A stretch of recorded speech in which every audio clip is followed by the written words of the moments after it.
Good evening all of you student, जो भी तैयारी कर रहा है इसकी सीआरपीएफ की जो नोटिफिकेशन जारी हुआ है इसके बारे में समझेंगे। आपको ध्यान से इस नोटिफिकेशन को देखना है और मेरी सुनना है इसके लिए, ठीक है। आपके लिए बहुत ही महत्वपूर्ण है, जो भी जिसमें जुनून है कुछ करने का वो तैयार हो जाए और इस नोटिफिकेशन को पढ़ लें। इसके form CRPF tradesman pannier technician पद के फॉर्म अप्लाई शुरू हो चुके हैं, ठीक है, 20/4/26 से। तो आपको ये 44 पेज का ये नोटिफिकेशन जारी किया गया है, तो इसके लिए आपको सुनना है, ठीक है, ध्यान से। और ध्यान ध्यान रखना है, आपको एलिजिबल हो और तैयारी करना चाहते हो तो ध्यान से सुनिए इसके लिए क्या क्या योग्यताएं मांगी गई हैं, ठीक है। तो ये महानिदेशालय केंद्रीय रिजर्व पुलिस सीआरपीएफ द्वारा नोटिफिकेशन जारी किया गया है, जिसके फॉर्म ऑनलाइन शुरू हुए हैं 20/4/26 से 19/5/2026 तक जारी किए गए हैं। ये सरकार एक ऐसे कार्यबल के लिए प्रयासरत है जो लैंगिक संतुलन को दर्शाता है और जिसमें महिला तथा पुरुषों को सभी के लिए ये वैकेंसी है, ठीक है। इस भर्ती प्रक्रिया में आपको शारीरिक रक्षा पीईटी, शारीरिक मापतौल पीएसटी यानी कि एग्जाम, कंप्यूटर बेस्ड एग्जाम, इसके बाद ट्रेड टेस्ट आदि शामिल होंगे। इसके बाद पीएसटी ट्रेड टेस्ट दस्तावेजों का सत्यापन किया जाएगा। आवेदन ऑनलाइन स्वीकार किए जाएंगे आपके, ठीक है। इसके लिए आपके जो फॉर्म भरे जाएंगे उनके लिए ऑनलाइन किए जाएंगे, ना कि आप फॉर्म द्वारा पोस्ट से भेजे नहीं जाएंगे। ऑनलाइन फॉर्म शुरू है, इसके 20/4/26 से स्टार्ट हो चुके हैं। शारीरिक दक्षता परीक्षा, शारीरिक मापतौल परीक्षा, कंप्यूटर आधारित परीक्षा, ट्रेड कौशल परीक्षा, दस्तावेज सत्यापन, विस्तृत परीक्षा, डीएमई रिव्यू चिकित्सा परीक्षा के केंद्रीय रिजर्व पुलिस बल द्वारा आयोजित किया जाएगा।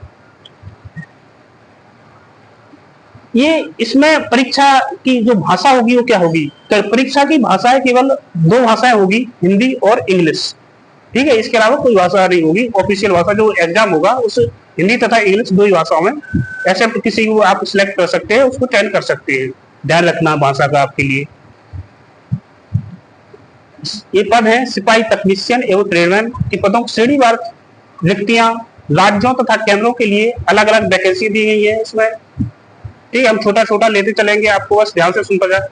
अंतिम परिणाम केंद्रीय रिजर्व पुलिस द्वारा अभ्यर्थियों को कंप्यूटर आधारित परीक्षा, यानी कि जो कंप्यूटर आधारित परीक्षा होगी उसके आधार पर अंतिम चयन होगा, ठीक है। ध्यान से सुनते जाइए। परीक्षा के किसी भी स्टेज के लिए प्रवेश पत्र डाक द्वारा नहीं भेजा जाएगा। आपको जो मेल रहेगा उस पर आ जाएगा और इसका एक ऑफिशियल नोटिफिकेशन है, जो ऑफिशियल वेबसाइट है sarkariresult.com, इस पर भी आप चेक कर सकते हैं। परीक्षा को अभ्यर्थी को परीक्षा का प्रत्येक स्टेज में प्रवेश पत्र की 2 रंगीन प्रिंट साथ लानी होगी। इसमें से एक परीक्षा केंद्र पर जमा करनी होगी। ये लेवल 3 में आते हैं, इसमें जितने भी पद हैं लेवल 3 में है। और इसकी जो मूल वेतन की बात करें 21,700 होगी, ये मूल वेतन होगी। इसके बाद अगर सभी प्रकार के अलाउंस होंगे, जैसे सभी बहुत से अलाउंस हैं, इसमें अलग अलग पद दर्शाए गए यहाँ पर। जैसे अंडमान निकोबार के लिए कितने पद हैं, इसके अंडमान निकोबार इसके लिए ब्रास बैंड के हैं, नाई के, बिगलर के, मोची के, रसोईया, सबके अलग अलग दिए गए हैं, ठीक है। आपको एक बार इसको ध्यान से देख लेना है। इसी प्रकार सभी राज्यों के दिए गए, कैसा प्रदेशों के दिए गए हैं, अपनी वैकेंसी देख लेना और भर देना श्रेणी कैटेगरी वाइज। ये नीचे महिलाओं के दिए गए हैं, ठीक है। ये वाले महिलाओं के लिए दिखा रहा है यहाँ पर, ये देख सकते हैं आप, महिलाओं के लिए पद है। जहाँ से असम के लिए, बिहार के लिए, छत्तीसगढ़ के लिए किस किस के लिए कितनी वैकेंसी रिजर्व दी गई है, नोट दिया गया है। उपरोक्त भर्ती रिक्तियों में पिछली भर्ती की बैकलॉग शेष रिक्तियां भी शामिल हैं, यानी कि जो पिछली भर्ती हुई थी उसमें जो वैकेंसी बची हुई हैं उसको भी शामिल किया गया है। ये पैनियर बैंक की रिक्तियां हैं, इसके हम सभी डिटेल में देखेंगे क्या क्या योग्यताएं हैं आपके लिए, क्या क्या जरूरी है। ये अलग पद ट्रेड मैसन इलेक्ट्रिशियन,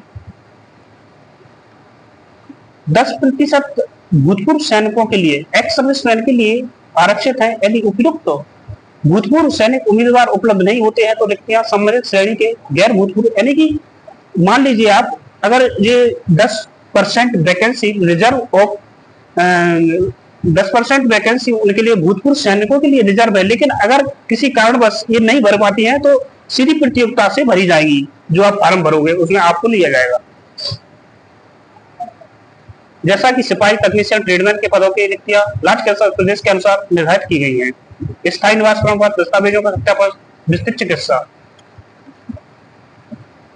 पैरा 4 में उल्लिखित है अखिल भारतीय आधार पर है और किसी भी राज्य संघ शासित प्रदेश का उम्मीदवार पदों ट्रेड्स के लिए आवेदन कर सकता है। इन पदों ट्रेड्स के लिए अखिल भारतीय वरीयता में मेरिट सूची तैयार की जाएगी। नियुक्ति के लिए चयनित अभ्यर्थी भारत में कहीं भी सेवा करने के लिए उत्तरदायी होंगे। यानी कि जो सिलेक्शन होगा उसको भारत सरकार के, यानी कि भारत में कहीं भी भेजा सकता है, ड्यूटी के लिए कहीं भी भेजा जा सकता है। अब इसकी नेशनलिटी क्या है? नेशनलिटी, राष्ट्रीयता, अभ्यर्थी को भारत का नागरिक होना चाहिए। योग्यता, कोई भी अभ्यर्थी पात्र नहीं होगा, कोई अयोग्यता, अपात्र नहीं होगा, जिसने ऐसे व्यक्ति से जिसका पति या जिसकी पत्नी जीवित है, विवाह किया है, विवाह की संधा की है, अथवा जिसने अपने पति या पत्नी के जीवित रहते हुए किसी अन्य व्यक्ति के साथ विवाह किया है, विवाह का अनुबंध किया हो, यानी कि जिसका मतलब पहले से विवाह हो रखा हो, दूसरा विवाह किया हो, या परंतु केंद्र का समाधान हो जाता है कि वह विवाह ऐसे व्यक्ति और विवाह के अन्य पक्षकार का लागू स्वीकार विधि के अधीन अन्याय है और ऐसा करने के लिए अन्य आधार है, तो वह किसी व्यक्ति को इस नियम के प्रवर्तक छूट दे सकेगी। अब यहाँ पर एज की बात कर लेते हैं हम।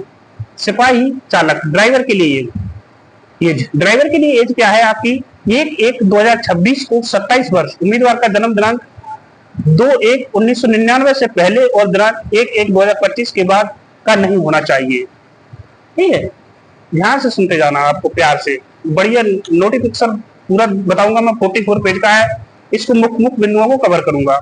सिपाही, मोटर मैकेनिक, वाहन मोची, बढ़ाई, दर्जी, ब्रास बैंड, पाइप बैंड, माली, बिगलर, रसोईया, ये अलग अलग जलवाहक, सबके लिए अलग अलग दी गई है। ठीक है, वैकेंसी इनके लिए जो एज है, जो 1/1/2026 को, 1/1 यानी कि 1 जनवरी 1/1/2026 को आयु 18 से 23 वर्ष होगी। उम्मीदवार का जन्म दिनांक 2/1/2003 से पहले और 1/1/2008 के बाद का नहीं होना चाहिए।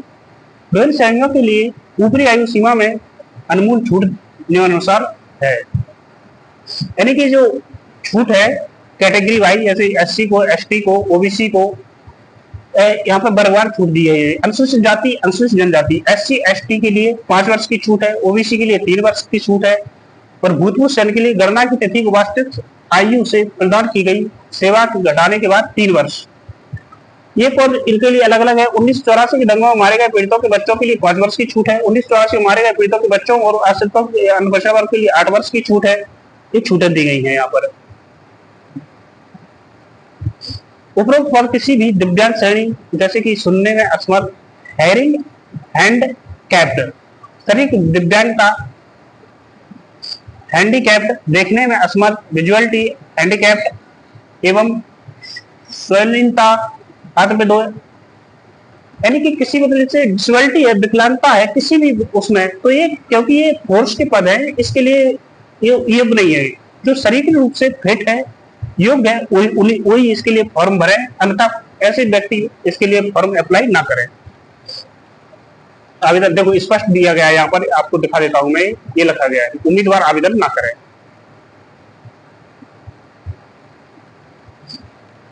ये पहले बता दिया मैंने आपको। इसके लिए उम्मीदवार ऑनलाइन आवेदन में भरा गया नाम और जन्म तिथि, जो आप उसमें फॉर्म भरोगे उसकी जन्म तिथि मैट्रिक सेकेंडरी परीक्षा के प्रमाण पत्र में दर्ज है, उसी के अनुसार भरे।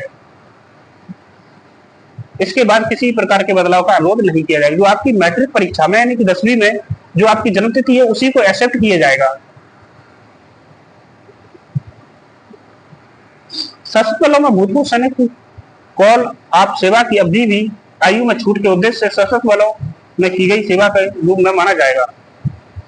संघ की तीनों सेना में किसी भी सैनिक को आरक्षण का लाभ प्राप्त करने के उद्देश्य से भूतपूर्व सैनिक मानने के लिए यह आवश्यक है कि वह उसने संबंधित पद सेवा के लिए आवेदन करते समय भूतपूर्व सैनिक का दर्जा प्राप्त कर लिया हो। स्पष्टीकरण, भूतपूर्व सैनिक का आशय उस व्यक्ति से है जिसने भारत संघ की नियमित थल सेना, नौसेना, वायुसेना किसी भी पद पर, चाहे वह युद्धक हो या गैर युद्धक, स्वीकार हो। यानी कि भूतपूर्व सैनिक से तात्पर्य है कि जल सेना, थल सेना, वायुसेना में किसी से भी। ये हो गया भूतपूर्व सैनिक के लिए। इसके बाद और बात करते हैं हम,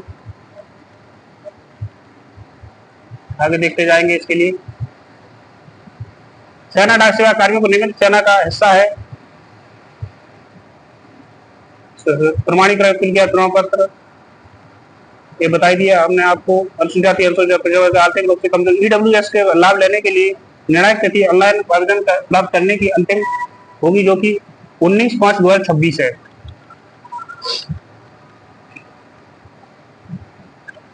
असम और अरुणाचल प्रदेश आदिवासी स्थायी निवासी असम पत्र जारी नहीं करते हैं, इसलिए असम और अरुणाचल प्रदेश राज्य के अभ्यर्थी को इसे जमा करने की जरूरत नहीं है। हालांकि उनका चयन संबंधित जिला पदाधिकारियों द्वारा जारी होगा। अब यहाँ पर शैक्षणिक योग्यता देख लेते हैं हम। चालक, ड्राइवर के लिए क्या है शैक्षणिक योग्यता? ड्राइवर के लिए, चालक के लिए शैक्षणिक योग्यता किसी मान्यता प्राप्त बोर्ड या केंद्र राज्य सरकार द्वारा मान्यता प्राप्त विश्वविद्यालय से मैट्रिक परीक्षा उत्तीर्ण हो। तकनीकी योग्यता, भारी वाहन, यानी कि ये 10वीं पास हो, और ये तकनीकी योग्यता भारी वाहन चलाने का ड्राइविंग लाइसेंस हो, heavy driving licence. Mechanic, motor mechanic के लिए शैक्षणिक योग्यता किसी मान्यता प्राप्त बोर्ड से टायर क्लास 2 की परीक्षा प्रणाली में कम से कम मैट्रिक 10 की कक्षा पास या उसके बराबर। तकनीकी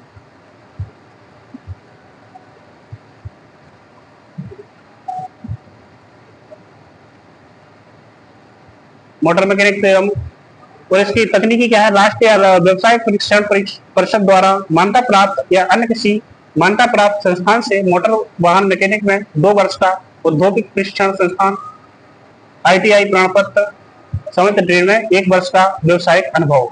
ठीक है, किसी मान्यता प्राप्त संस्थान से मैकेनिक मोटर वाहन ट्रेड में राष्ट्रीय राज्य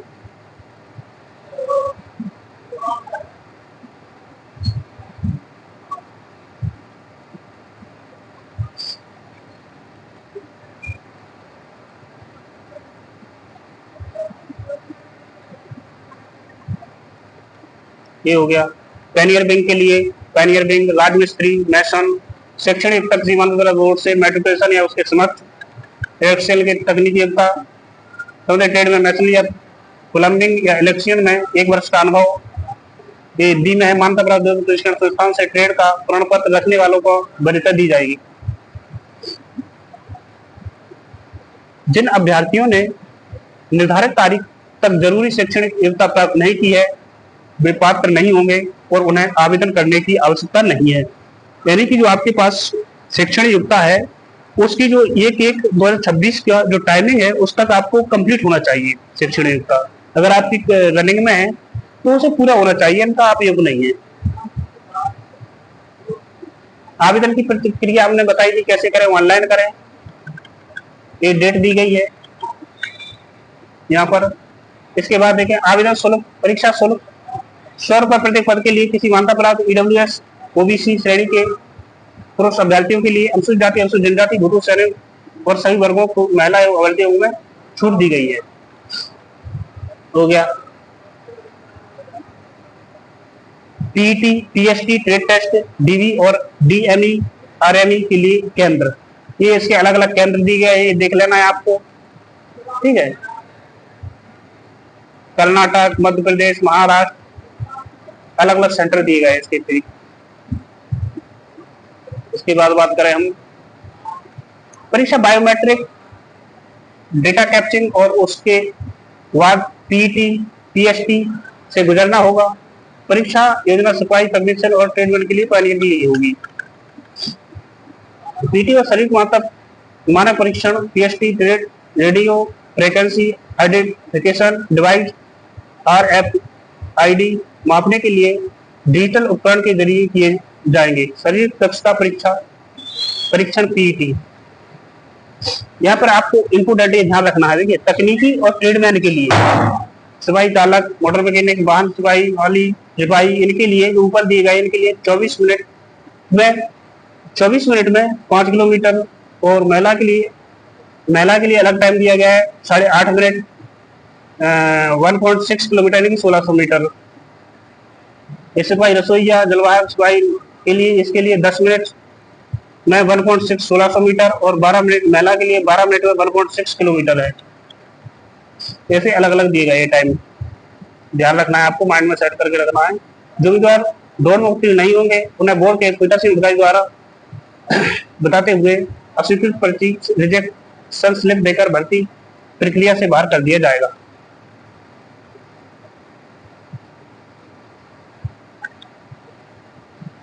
बस ध्यान से सुनते जाना है आपको, इस नोटिफिकेशन को देखते रहिए।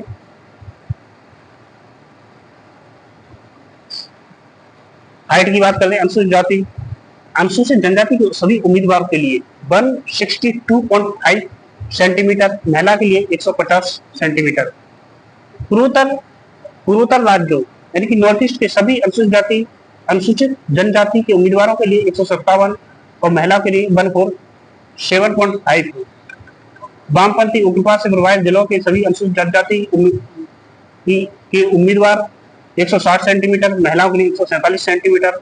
गढ़वाली, कुमायूं, डोगरा, मराठी श्रेणी के उम्मीदवारों और असम, हिमाचल प्रदेश, जम्मू और कश्मीर और लद्दाख राज्य के उम्मीदवारों को 165 सेंटीमीटर, 155 सेंटीमीटर, यह अलग अलग दिया गया है।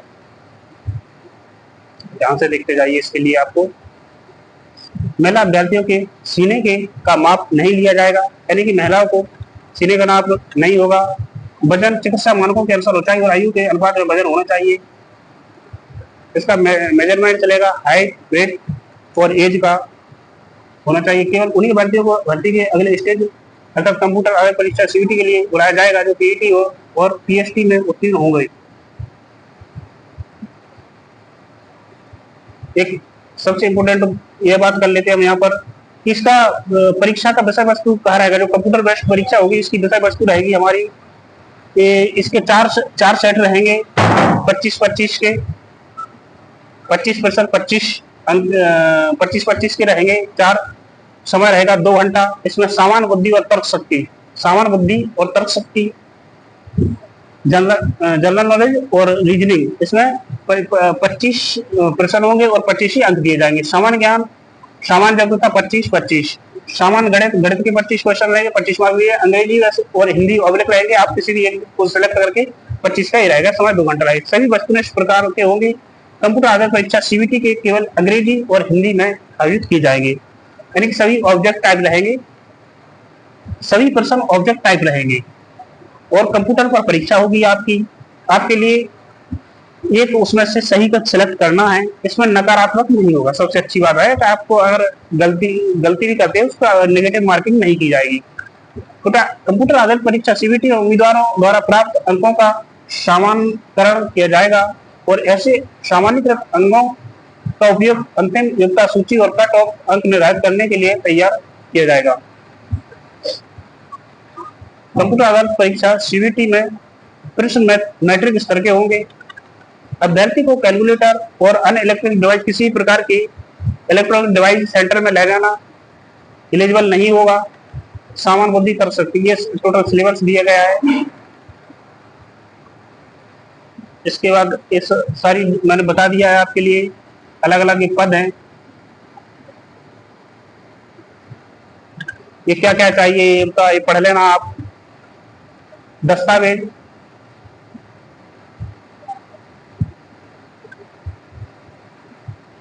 विस्तृत चिकित्सा मेडिकल जांच होगी आपकी।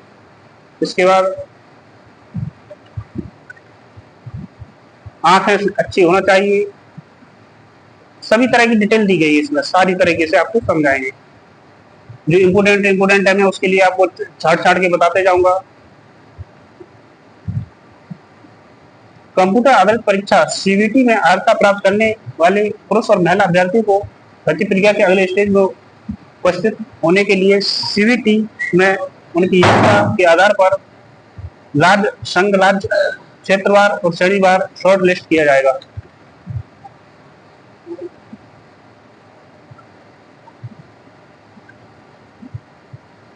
अंतिम निर्णय बाद में सिलेक्शन होने के बाद न्यायालय का क्षेत्र अधिकार,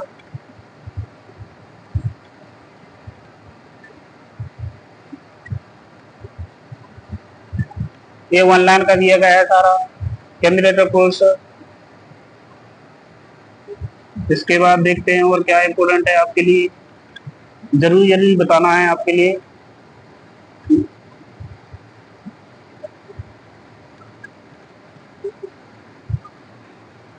किसी भी स्टेज प्रेस पर डाक नहीं है, ये मैंने पहले ही बता दिया है, वही है कि डाक से नहीं होगा, ऑनलाइन होगा, आपको प्रेस पर डाक द्वारा नहीं भेजा जाएगा। दौड़ के विरुद्ध शरीर मापतौल टेस्ट के अपीलीय अधिकारी संबंधित भर्ती के केंद्र के ग्रुप केंद्र के उप महानिदेशक होंगे। यदि कोई अभ्यर्थी पीएचडी बोर्ड के निर्णय से संतुष्ट नहीं है, असहमत नहीं है, तो वह उसी दिन संबंधित भर्ती में केंद्र पर पीठासीन अधिकारी के माध्यम से अपीलीय क्षेत्र का अपीलीय पदाधिकारी को अपील कर सकता है। अपीलीय पदाधिकारी का निर्णय अंतिम होगा और इसके बाद इस संबंध में कोई और अपील या अभ्यावेदन पर विचार नहीं किया जाएगा। यानी कि अगर जो दौड़ होगी उसमें आप संतुष्ट नहीं है तो वहां पर जो अधिकारी होंगे उनसे आप बातचीत कर सकते हैं और उनका अंतिम निर्णय होगा। इस तरह के मुख्य बिंदु दिए गए, इसमें सभी प्रकार की डिटेल दी गई है, ये आपको ध्यान देते जाना है।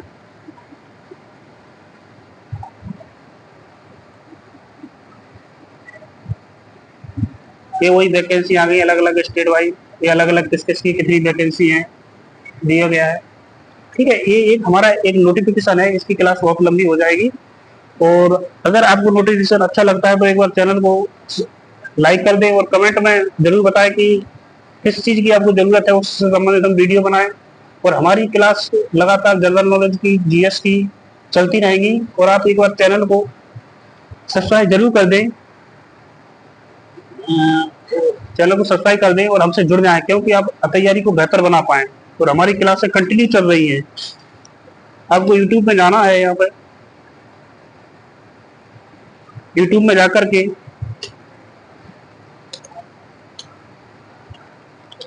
होती क्लासेस सर्च कर दीजिए, आपको सभी प्रकार के वीडियो मिलेंगे और हमसे जुड़ जाइए। थैंक यू, और तैयारी में लग जाइए और अगले नोटिफिकेशन के साथ बहुत जल्दी मुलाकात होगी। ठीक है, टेक केयर।